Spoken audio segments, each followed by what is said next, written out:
बिस्मिल्लाहिर्रहमानिर्रहीम। Second year class इसके हमने एक्सरसाइज 1.1 के 4 क्वेश्चन कर लिए थे। अब हम क्वेश्चन नंबर 5 से स्टार्ट करेंगे। क्वेश्चन नंबर 5 में लिखा हुआ है what is a linear function, what is it's graph. यानी लीनियर फंक्शन किसे कहते हैं और इसका ग्राफ कैसे बनेगा। ये मैं डेफिनेशन आपको समझा देता हूँ, आपने इसको अच्छे तरीके से नोट कर लेना है। If the degree of the polynomial function is 1, यानी जो भी वेरिएबल इन्वॉल्व होगा उसमें जो हाईएस्ट पावर अगर 1 होगी then it is called a linear function, फिर हम इसे लीनियर फंक्शन कहेंगे। If the degree of the polynomial function is 1 then it is called a linear function. और लीनियर फंक्शन का ग्राफ हमेशा स्ट्रेट लाइन में बनता है। अगर इसका ग्राफ स्ट्रेट लाइन में नहीं बनेगा तो वो लीनियर फंक्शन नहीं होगा। A linear function is in the form f of x is equal to a x plus b. अब देखिए इसमें x है तो x की पावर 1 है, तो ये जो है ये लीनियर फंक्शन होगा। तो इसमें a is not equal to 0, क्योंकि अगर a 0 हो गया तो फिर b रह जाएगा, तो वो तो कांस्टेंट फंक्शन बन जाएगा। a b क्या है, a b रियल नंबर है, तो it's graph is a straight line, ये आपने नोट कर लेना है। उसके बाद हम इसका क्वेश्चन नंबर 6 करेंगे। अब क्वेश्चन नंबर 6 में लिखा हुआ है find the domain and range, यानी इसकी हमने डोमेन और रेंज फाइंड आउट करनी है। ये हमने कल भी इसके बारे में स्टडी किया है, आज दोबारा देख लेते हैं। ये फंक्शन लिखा हुआ है f of x is equal to x square. हमने लास्ट लेक्चर में डिस्कस किया था कि वेरिएबल की वो वैल्यू जिस पे फंक्शन डिफाइन हो जाए उसको हम डोमेन कहते हैं। अब देखिए हम x की जगह कोई भी वैल्यू लगा लेंगे, आंसर आ जाएगा। नेगेटिव लगा ले, पॉजिटिव लगा ले, जीरो लगा ले। मसलन अगर आप -2 लगाते हैं तो इसका आंसर 4 आएगा, यानी 4 पॉसिबल है, आंसर आ गया। अगर आप 2 लगा लेंगे तब भी आंसर 4 आएगा। तो इसका मतलब है कि हम नेगेटिव या पॉजिटिव कोई भी वैल्यू लगा सकते हैं। तो इसकी डोमेन हम कैसे लिखेंगे, डोमेन एफ ऑफ एक्स, इसकी डोमेन हो जाएगी set of all real number, set of all real number, ये इसकी डोमेन होगी। यानी इसमें हम x की जगह कोई भी वैल्यू लगा सकते हैं। उसके बाद रेंज, यानी इसका आउटपुट आंसर इसका कैसे आ सकता है, किस तरह का आंसर होगा वो हमने रेंज में बताना होता है। अब एक बात जहन में रखें कि पावर ये देखें 2 है, यानी पावर इवन है। अगर पावर इवन होगा तो हम x की जगह अगर नेगेटिव लगाएंगे वो भी पॉजिटिव हो जाएगा, यानी इसका आंसर अब नेगेटिव नहीं आ सकता, उसका मतलब है ये पॉजिटिव है। तो नेगेटिव से बड़ा आंसर, सबसे बड़ा आंसर है जो नेगेटिव के फौरन बाद आता है, वो आपको पता है 0 है। -1 से बड़ा 0 होगा, तो इसका आंसर 0 या उससे बड़ा आ सकता है, 0 से कम नहीं आ सकता, 0 से कम नेगेटिव नंबर होंगे। तो इसका आंसर क्या आ सकता है कि कम से कम 0 से लेके इंफिनिटी तक कोई भी इसका आंसर आ सकता है। तो ये इसकी रेंज होगी। तो ये क्वेश्चन नंबर 1 कंप्लीट हो गया, इसको आप देख लीजिएगा। इसके बारे में कोई भी क्वेश्चन हो आपने लाजमी पूछना है। उसके बाद हम इसका क्वेश्चन नंबर 7 करेंगे। क्वेश्चन नंबर 7 में जो गिवन सेट दिया हुआ है f of x, f of x ये दिया हुआ है 2x + 1 और g of x is equal to, ये फंक्शन लिखा हुआ है 2x, ये फंक्शन है x² -1। इसमें हमने क्या फाइंड आउट करना है, g of f of x, ये हमने फाइंड आउट करना है। जी अब इसको आपने ध्यान से देखना है।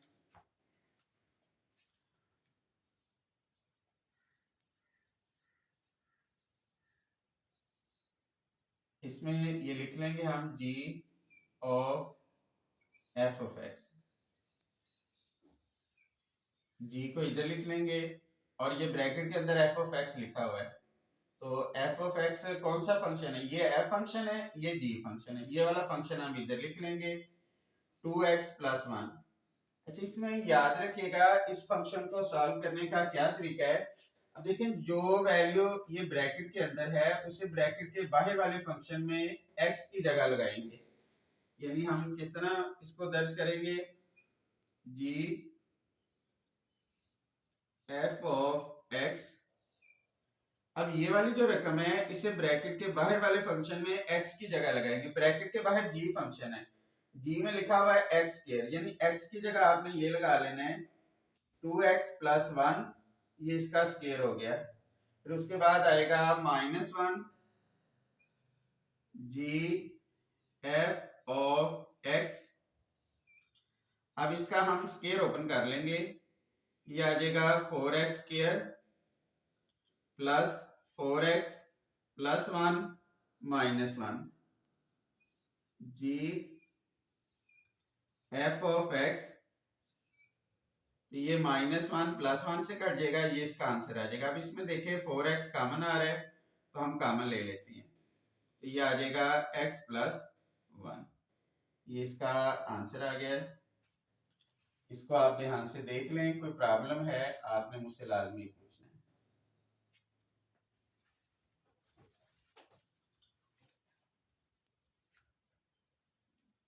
ये क्वेश्चन नंबर 7। क्वेश्चन नंबर 8 ये डेफिनेशन है। इस डेफिनेशन को आप ध्यान से सुन लें।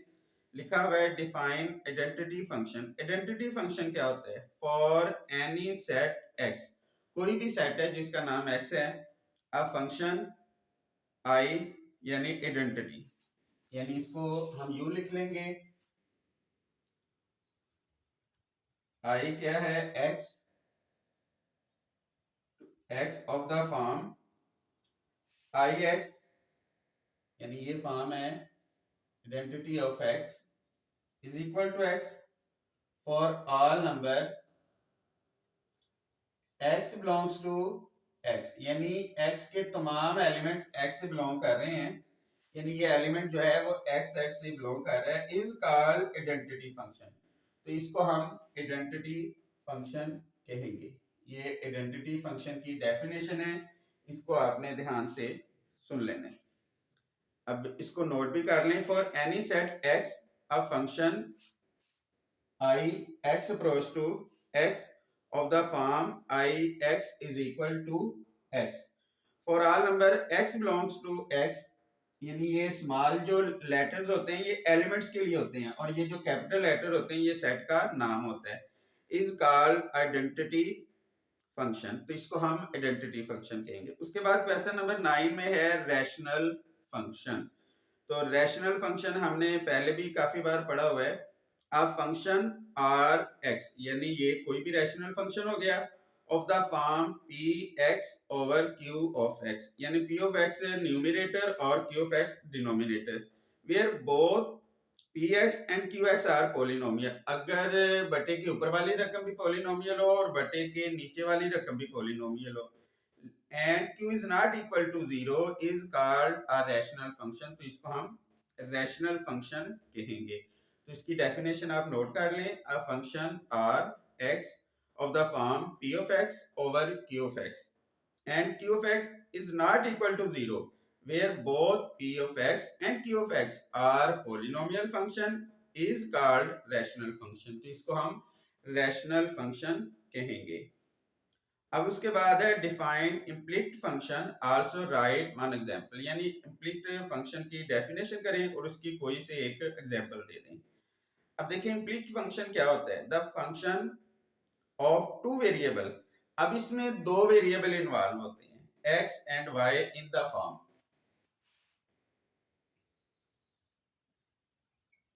क्वेश्चन नंबर 9 ये f x y में कोई भी फंक्शन है और is equal to 0 is called an implied function। For example इसकी कोई भी एग्जाम्पल हम लिख लेते हैं, एनी वन एग्जाम्पल दे देते हैं, x square plus 2xy plus y square. कोई भी आप फंक्शन लिख लें जिसमें x और y इन्वॉल्व हो और वो इक्वल टू 0 हो या 1 2 3 वगैरह ना हो, इक्वल टू 0 हो, क्योंकि ये इसकी शर्त है। तो ऐसे फंक्शन को हम इम्प्लिक्ट फंक्शन कहेंगे। तो ये आपने याद रखना है। उसके बाद है write down domain and range of y is equal to secant x। Secant x की हमने डोमेन और रेंज लिखनी है। तो इसकी डोमेन क्या होती है, यानी इसकी डोमेन होगी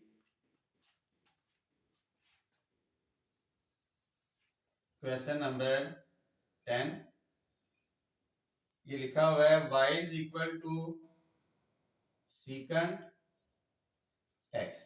अब ये आपने इसकी सीकेंट x की डोमेन याद रखनी है, ये पेपर में अक्सर आ जाती है। डोमेन इज इक्वल टू, इसको किस तरह लिखेंगे, x such that x belongs to real number and अब इसकी जो डोमेन होगी सीकेंट x की, ये आपने याद रखना है, x is equal to 2n plus 1 pi over 2, ये इसकी डोमेन होती है, यानी इस वैल्यू पे x की इस वैल्यू पे ये फंक्शन डिफाइन होता है। n क्या है इसमें, ये n है ना, n कोई भी इंटीजर हो सकता है, ठीक है जी। इधर हम लिख लेंगे n is an integer, n जो है वो इंटीजर है, और इसकी रेंज, इसकी जो रेंज होगी उसको हम लिख लेंगे रियल नंबर माइनस -1 1, यानी ये इसका आंसर नहीं आ सकता, तो इसके अलावा कोई भी इसका आंसर आ सकता है, ये इसकी रेंज होगी। इसको आपने ध्यान से देखना है, समझ लेना है, और अगर इसमें से कोई भी प्रॉब्लम हो आप जरूर पूछ लीजिएगा। उसके बाद नंबर 12 पे लिखा हुआ है डिफाइन एक्सपोनेंशियल फंक्शन, यानी एक्सपोनेंशियल फंक्शन क्या होते हैं। Exponential function, a function in which the variable occur in is an exponent, यानी इसमें जो वेरिएबल है अगर एक्सपोनेंट की फॉर्म में आए और the sum base is called exponential function, तो उसको हम एक्सपोनेंशियल फंक्शन कहेंगे। यानी अगर वेरिएबल जो है वो एक्सपोनेंट की फॉर्म में है, एक्सपोनेंशियल फंक्शन। इसकी कोई भी एग्जांपल आप दे सकते हैं, F of x is equal to E की एक्स, यानी ये अब देखें एक्स वेरिएबल है, एक्स एक्सपोनेंट में आ गया तो ये एक्सपोनेंशियल फंक्शन हो गया।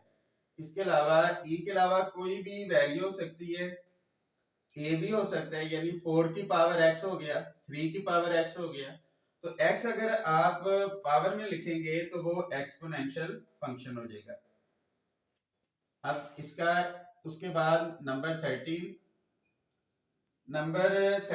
में लिखा हुआ है define the term of odd function and even function. Odd function क्या होता है और इवन फंक्शन क्या होता है, इसका हमने कल क्वेश्चन भी किया था, अब इसको आपने ध्यान से देख लें। A function f is called to be an even function if, even function की क्या निशानी है जी, ये कल हमने पढ़ा था, शायद आपको याद हो, f of minus x is equal to f of x, यानी हमने क्या करना है, जो भी वेरिएबल इन्वॉल्व होगा x, उसकी जगह माइनस एक्स लगाना है। अगर वो फंक्शन एज इट इज रहा, यानी वो फंक्शन चेंज ना हुआ, तो वो इवन फंक्शन होगा, यानी ये इवन फंक्शन की निशानी है। A function f is said to be an even function if f of minus x is equal to f of x. For every number x is x in the domain of f, इसमें x की हर values की domain होगी। आप इसका कोई भी example दे लें even function की, suppose f of x is equal to cos of x, तो ये बड़ी सिंपल सी एग्जांपल है, जहां x है वहां माइनस एक्स आ जाएगा, तो cos माइनस एक्स, तो हमने ये ट्रिग्नोमेट्री में फार्मूला पढ़ा हुआ है कि cos ऑफ माइनस एक्स ये cos ऑफ x के इक्वल ही होता है, तो f of minus x is equal to f of x, तो ये इवन फंक्शन हो गया।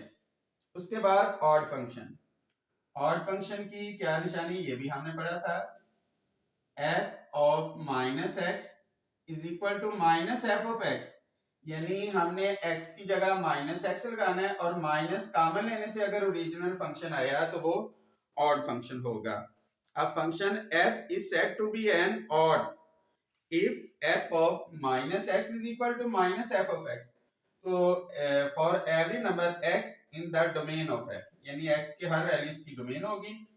अब इसका कोई भी एग्जांपल दे लें, ये काज है, f of x is equal to, आप इसको sin x लिख लें, जहां x है वहां माइनस x लगाएंगे, sin माइनस x, तो cos का तो ये नेगेटिव पॉजिटिव हो जाता है, लेकिन साइन का शुरू में आ जाएगा, तो ये आ गया माइनस साइन ऑफ x, तो f of minus x is equal to minus f of x, यानी ये जो नंबर होंगे, अब माइनस कॉमन लेने से ये ओरिजिनल फंक्शन आया तो ये ऑड फंक्शन होगा। तो ये इवन और ऑड फंक्शन की डेफिनेशन होगी, इसको आप नोट कर लें, फिर हम नेक्स्ट करते हैं।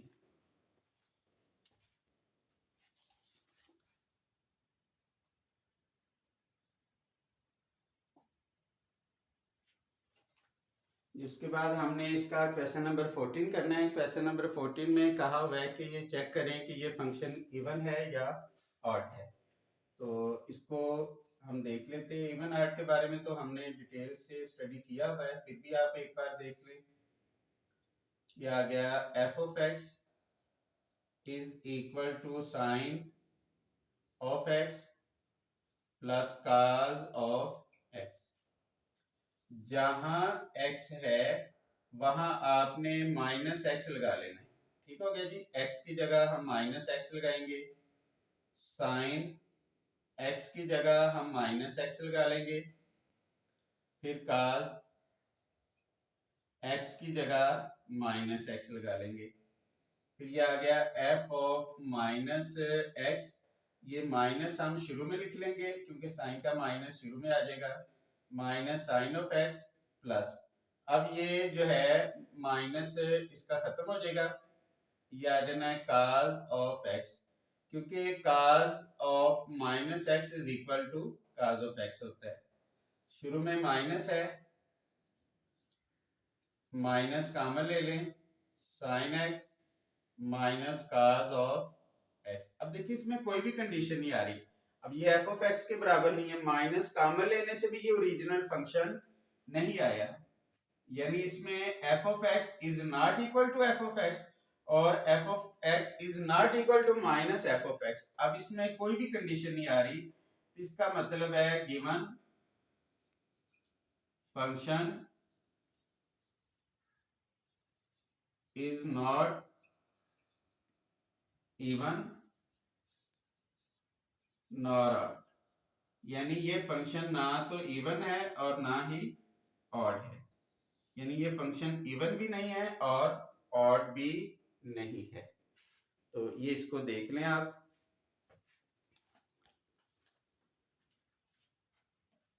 उसके बाद ये नंबर 15 में प्रूव है cos hyperbolic square x minus sine hyperbolic square x is equal to 1। पहले मैं इनके आपको फार्मूलाज लिख देता हूं, उसके बाद हम इसको प्रूव करते हैं। साइन हाइपरबोलिक x, इसका फार्मूला होगा e की x माइनस e की minus x over 2, cos hyperbolic x, इसका फार्मूला होगा e की x प्लस e की माइनस x ओवर 2, फिर उसके बाद आएगा tan हाइपरबोलिक x, इसका फार्मूला होगा e की x माइनस e की माइनस x, e की x प्लस e की माइनस x। अब देखें साइन, s फॉर साइन और s फॉर सब्ट्रैक्ट, तो इस तरह आप याद रख लें कि साइन के फार्मूला में सब्ट्रैक्ट आता है और cos के फार्मूला में प्लस आता है। और हमें पता है कि जो tan है वो साइन ओवर काज है, साइन ओवर काज करेंगे 2 से 2 कट जाएगा, ये रकम आ जाएगी। तो ये हाइपरबोलिक फंक्शन के फार्मूलाज आ गए। इसमें एक और कंसेप्ट देख लें, साइन का रेसिप्रोकल क्या होता है, कोसेकेंट। इसको हम इस तरह लिखते हैं, कोसेकेंट हाइपरबोलिक एक्स। तो आप इसका रेसिप्रोकल ले लें, ये 2 इसको इधर लिख लेंगे और a की x माइनस a की माइनस x, ये इसका हाइपरबोलिक फंक्शन आ गया। अब सपोज अगर इस तरह लिखा हो साइन हाइपरबोलिक 2x लिखा हो, तो वो क्या हो जाएगा, जो भी हाइपरबोलिक के आगे फंक्शन लिखा होता है वो e की पावर बन जाती है, हाइपरबोलिक 2x। तो ये आ जाएगा a की 2x माइनस a की माइनस 2x ओवर 2। ये साइन हाइपरबोलिक 2x का फार्मूला बन गया। इसी तरह काज हाइपरबोलिक 2x आ जाए तो यहाँ 2 आ जाएगा, ओवर में 2 ही रहना है। तो ये आप इस फॉर्म को याद रखिएगा। तो अब हम अपने सवाल की तरफ चलते हैं जी। ये फार्मूलाज आपको लिखवा दिए, इसको अच्छी तरह आपने ज़हन में बिठा लेना है। अब ये लिखा हुआ है cos hyperbolic square X minus sine hyperbolic square X is equal to 1। अब इसकी हम लेफ्ट हैंड साइड लिखेंगे। लेफ्ट हैंड साइड लिखी हुई है cos hyperbolic square X minus sine hyperbolic square X, ये इसकी लेफ्ट हैंड साइड होगी।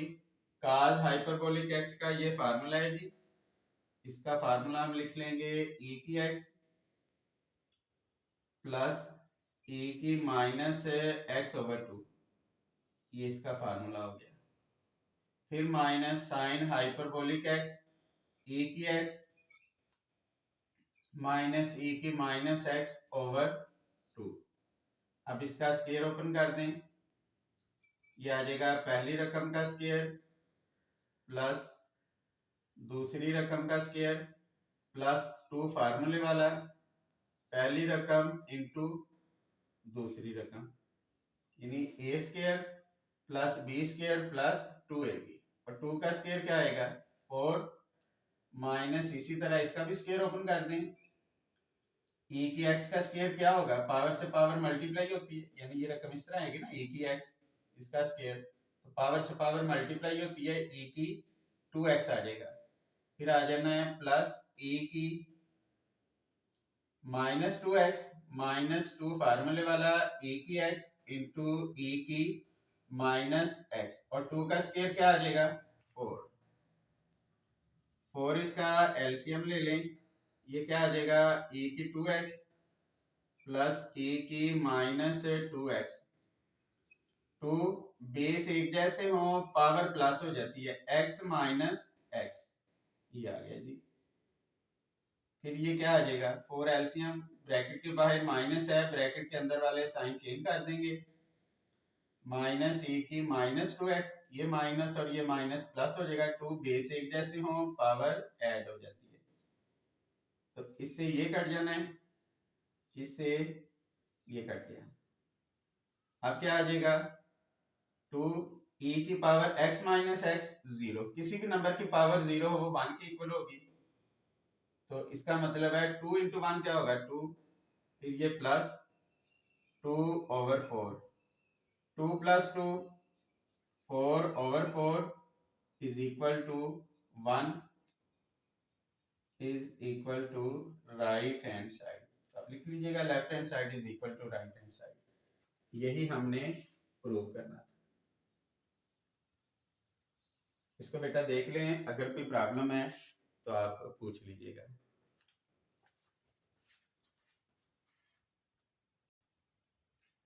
उसके बाद इसका हम क्वेश्चन नंबर 16 इसका सॉल्यूशन स्टार्ट करते हैं जी।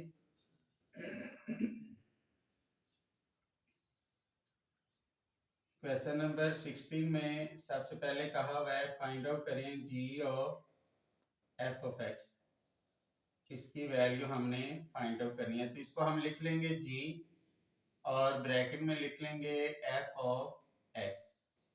अब ये आ गया g f ऑफ x, कौन सा फंक्शन है, ये वाला फंक्शन है f फंक्शन, तो इसको हम लिख लेंगे 1 ओवर x माइनस 1 इसका स्क्वायर रूट आ जाएगा। अब इसको हमने कैसे सॉल्व करना है, इसका आपको मेथड बताया हुआ है। जो रकम ब्रैकेट के अंदर है उसे ब्रैकेट के बाहर वाले फंक्शन में x की जगह लगाएंगे। तो ब्रैकेट के बाहर g फंक्शन है, ये g फंक्शन है 1 ओवर, जहां x आएगा वहां ये वाली वैल्यू लगा लेंगे 1 ओवर, ये आ जाना है x माइनस 1, इसका स्क्वायर रूट और इसका स्क्वायर आ जाएगा। अब इसको हम सॉल्व कर लेते हैं। 1 ओवर, ये आ जाएगा 1 ओवर स्क्वायर से square root cancel, x minus 1, तो इसका रेसिप्रोकल ले लें तो ये x माइनस 1 आ जाएगा। उसके बाद ये लिखा हुआ है f of g of x, ये हमने फाइंड आउट करना है। तो इधर आ जाएगा f, हम ब्रैकेट के बाहर लिख लेते हैं f, और इधर आ जाएगा g ऑफ x, ये f आ गया, और g की जगह आप g फंक्शन लिखते हैं, वो ये वाला फंक्शन है 1 ओवर x की 2। फिर वही पुरानी बात आ गई, f of g of x, जो रकम ब्रैकेट के अंदर है उसे ब्रैकेट के बाहर वाले फंक्शन में x की जगह लगाएंगे। अब ब्रैकेट के बाहर फंक्शन f है, 1 ओवर, ये x आ गया, x की जगह आपने ये वाली वैल्यू लगा लेनी 1 ओवर x की 2, फिर माइनस 1 ये वाला, फिर इसके ऊपर स्क्वायर रूट भी है, ये हमने स्क्वायर रूट लगा दिया। अब इसको यहां से ध्यान से देखना है, x की 2 इसका एलसीएम आ जाएगा, 1 माइनस x की 2 आ जाना है, फिर इसका स्क्वायर रूट आ जाना है, ये आ जाएगा f of g of x is equal to 1 over, ये आ जाएगा 1 माइनस x की 2, इसका स्क्वायर रूट आ जाना है, 1 का स्क्वायर रूट 1 आ गया, अब इसका स्क्वायर रूट ये आ गया, x की 2 का जब स्क्वायर रूट आएगा स्क्वायर से स्क्वायर रूट कैंसिल हो जाएगा x, तो इसको ऐसे लिख लें 1 डिवाइडेड बाय दिस, तो ये इसका रेसिप्रोकल बन जाएगा x ओवर 1 माइनस x की 2, ये इसका आंसर आ गया।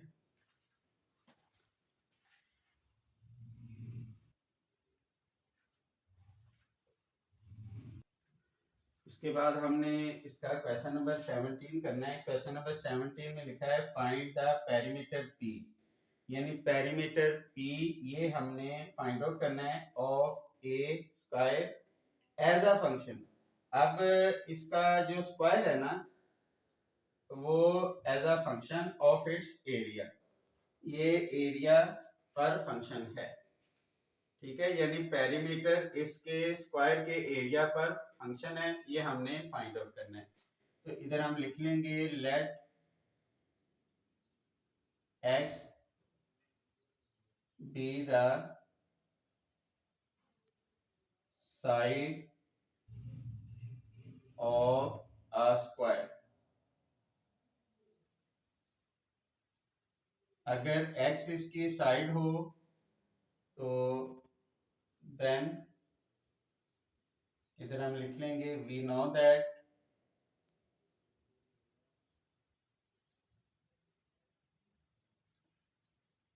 पेरीमीटर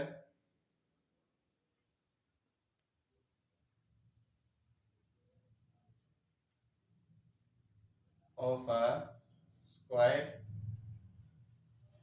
तो पेरीमीटर होता है सम ऑफ ऑल साइड, यानी स्क्वायर में 4 साइड होती हैं और 4 साइड्स इक्वल होती हैं, तो यानी x plus x plus x plus x क्या होगा 4x, इसका मतलब है पेरीमीटर ये आ गया 4x, इसको हम इक्वेशन नंबर 1 का नाम दे देंगे। एरिया ऑफ स्क्वायर, इसका फार्मूला होगा साइड मल्टीप्लाई साइड, यानी x मल्टीप्लाई x, तो वो क्या हो जाएगा x square is equal to, अब इसका दोनों तरफ हम स्क्वायर ले लेते हैं तो इज इक्वल टू एक्स आ जाएगा, स्क्वायर से स्क्वायर रूट कैंसिल x। अब इसके साथ प्लस माइनस नहीं लगाना क्योंकि साइड है, साइड हमेशा पॉजिटिव होती है। अब ये ना इसके साथ प्लस माइनस लगाया, तो अब इसमें हम वैल्यू दर्ज कर देते हैं, इधर हम लिखेंगे putting x is equal to square root of a in equation number 1। Equation number 1 में जहां x है वहां स्क्वायर रूट ऑफ a हम दर्ज कर देंगे। तो ये इसका रिक्वायर्ड आंसर आ गया। इसको आपने ध्यान से देख लेना है और अगर कोई प्रॉब्लम है आप जरूर पूछिएगा। जी उसके बाद क्वेश्चन नंबर 18, ये भी क्वेश्चन नंबर 17 की तरह इसमें लिखा है express the area of a circle as a function.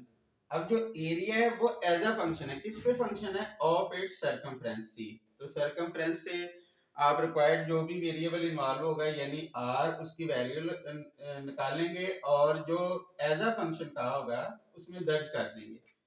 तो अब इसके हम फार्मूलाज लिख लेते हैं। एरिया ऑफ फंक्शन इधर हम लिख लेंगे वी नो दैट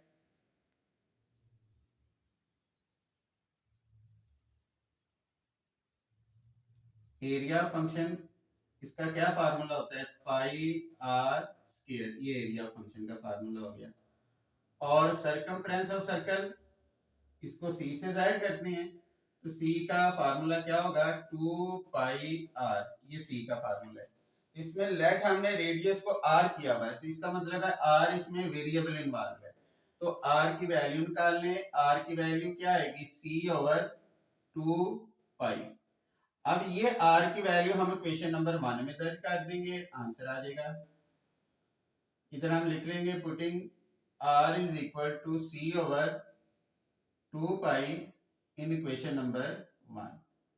तो ये क्या आ जाएगा, a is equal to pi r की जगह c ओवर 2 पाई, ये इसका स्क्वायर आ जाना है। a इज इक्वल टू पाई, ये क्या हो जाएगा, c स्क्वायर, 2 का स्क्वायर 4, तो ये आ जाएगा पाई मल्टीप्लाई पाई, इससे ये कट जाएगा।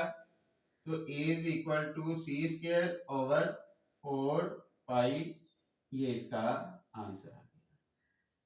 इसको बेटा आप ध्यान से नोट कर लें और अगर कोई भी प्रॉब्लम है आपने लाजमी पूछना है।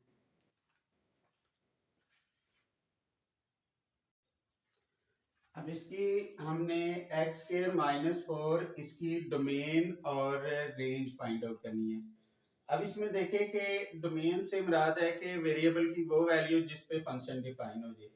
अब देखिए ये लिखा हुआ है x के -4, अगर हम x की जगह 2 या उससे बड़ी रकम लगाएंगे तो आंसर 0 या उससे बड़ा आ जाएगा, यानी डिफाइन हो जाएगा।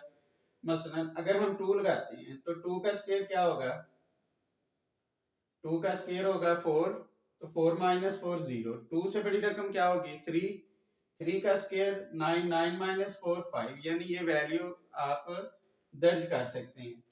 तो इसका मतलब हो गया कि इसकी जो डोमेन होगी वो 2 या उससे बड़ी होगी। तो इधर हम लिख लेंगे डोमेन f ऑफ x 2 से लेके इंफिनिटी तक कोई भी वैल्यू आप दर्ज कर सकते हैं, ये फंक्शन डिफाइन हो जाएगा। और उसके बाद रेंज, इसका answer range of f of x, तो इसका रेंज क्या होगी, सबसे छोटी वैल्यू 2 है, 2 लगाएंगे तो आंसर क्या आ जाएगा 0, यानी ये 0 से लेके इंफिनिटी तक इसका कोई भी आंसर आ सकता है। तो ये इसकी डोमेन और रेंज होगी। ये बहुत ही अहम सवाल है, ये एब्सोल्यूट वैल्यू है x - 3, इसका हमने डोमेन और रेंज फाइंड आउट करना है। एक कंसेप्ट आपने देखना है कि अगर मॉड के अंदर सपोज अगर ये लिखा हुआ है ना 3, इसको हम इस तरह लिख सकते हैं 3, लेकिन अगर -3 लिखा होगा तो वो भी 3 होगा, ठीक है, ये आपने ध्यान में रखना है। तो अब इसका मतलब है हम x की जगह कोई भी वैल्यू दर्ज कर सकते हैं। सपोज अगर हम x की जगह 2 लगाएंगे तो 2 - 3 क्या आएगा, -1, तो -1 की जो एब्सोल्यूट वैल्यू होगी वो 1 होगी। तो आप इसका मतलब है x की जगह कोई भी आंसर लगा सकते हैं, सिंपली इसका जो है वो फंक्शन है डिफाइन हो जाएगा, इसमें कोई कंफ्यूजन नहीं रहेगी। तो इसका मतलब है कोई भी जब आए तो वो सारे रियल नंबर आ जाते हैं। तो इसकी हम डोमेन लिख लेंगे, इधर हम लिखेंगे डोमेन एफ ऑफ एक्स, तो ये आ जाएगा set of all real number. तो उसके बाद इसकी रेंज क्या आएगी? अगर आप इधर 3 दर्ज करें तो 3 माइनस 3, कम अज कम इसका जो आंसर होगा वो 0 होगा। एब्सोल्यूट वैल्यू का कम अज कम आंसर जो है 0, क्योंकि 0 से छोटा इसका आंसर नहीं आ सकता। सपोज अगर आप यहाँ 2 लगा लेंगे तो 2 माइनस 3 माइनस 1, वो 1 ही रहेगा, यानी वो पॉजिटिव हो जाएगा। तो अगर आप 3 लगाएंगे तो 3 माइनस 3 0, तो इसका आंसर सबसे छोटा आंसर 0 आ सकता है। 0 से छोटा एब्सोल्यूट वैल्यू में आंसर नहीं होता।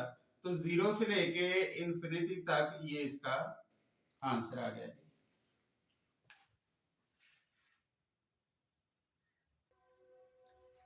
जी अब हम क्वेश्चन नंबर 23 करते हैं। जी क्वेश्चन नंबर 23 में लिखा हुआ है कि आपने इसकी डोमेन और रेंज फाइंड आउट करनी है। तो इसकी हम सॉरी ये बताया हुआ है कि आप बताएं कि ये फंक्शन इवन है या ऑड है। तो हम इवन या ऑड फंक्शन बताएंगे।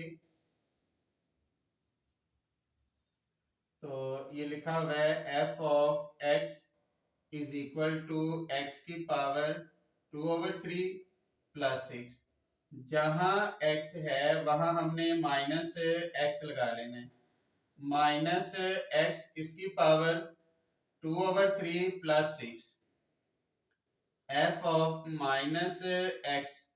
अब ये माइनस एक्स इसको हम ऐसे भी लिख सकते हैं 2 और इसकी होल पावर 1/3, क्योंकि पावर रूल होता है पावर से पावर मल्टीप्लाई होती है। 2 को 1/3 से मल्टीप्लाई करेंगे 2/3 आ जाएगा। तो 2 को हमने अंदर लिख लिया, 1/3 को बाहर। फिर ये आ जाएगा plus 6, F of minus x, power even है, ये माइनस खत्म हो जाएगा, क्या आएगा एक्स की 2। फिर इसकी पावर आ जानी है 1/3 plus 6, F of minus x, power से पावर मल्टीप्लाई हो जाएगी, एक्स की पावर 2/3 प्लस 6। तो एफ ऑफ माइनस एक्स दोबारा यही फंक्शन बन गया एफ ऑफ एक्स।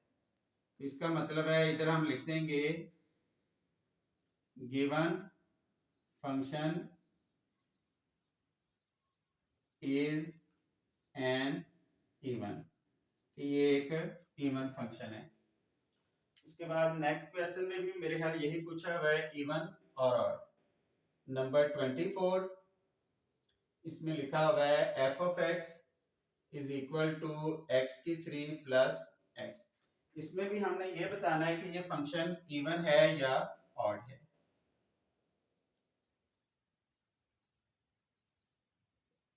ये आ गया f of x is equal to x की 3 plus x.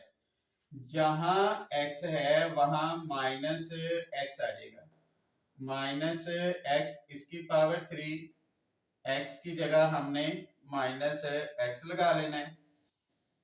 f of minus x, ये क्या आ जाएगा माइनस एक्स की 3, पावर ऑड है माइनस खत्म ही होगा, प्लस माइनस माइनस, फिर f of minus x, minus हम कॉमन ले लेंगे, x की 3 प्लस एक्स आ जाना है।